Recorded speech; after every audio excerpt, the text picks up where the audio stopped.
Hi, this is Jen, and this is a video for Simply Maya. Mika asked a question about being able to have the same shader change its color, per object. Have the color of the shader change from object to object. And yeah, you can go ahead and duplicate the shading network, but you'll have a lot of maintenance on your hands to keep tweaking multiple nodes, and that's probably not going to be very fun.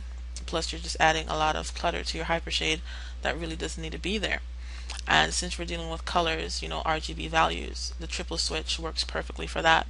And you can find that under the utilities section near the bottom, since it's alphabetically organized.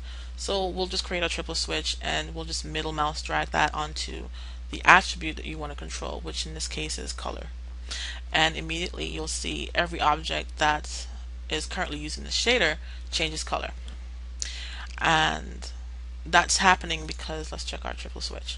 That's happening because we haven't had a chance to add these objects to the triple switches list, and actually start making per object connections, so they're using the default color. And in order to add these objects to the list, all you have to do is just click add surface, and every object currently using the shader will be added to the list. And they turn black simply because now they have no incoming connections in the diffuse channel. They're open and waiting for you to start making some connections. And you mentioned having two ramp shaders. I don't know how you had that plugged into your other shader originally, so I just kind of assumed blend colors for this case. And I'm just going to middle click and drag that onto an object. And same goes with my checker and my ramp.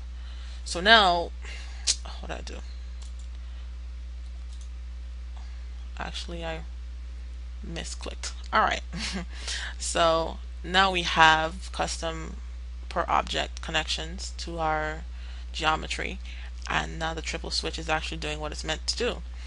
And so if you wanted to go in here and, let's say, change the transparency, now you don't have to change the transparency on 6 or 7 different shaders, and your life is just simplified.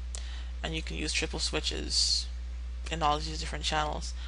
For example, you have scalar channels. Triple switch probably won't be of much use here, but a single switch would, for example. So switches are pretty handy, and this is just an example of what the triple switch does.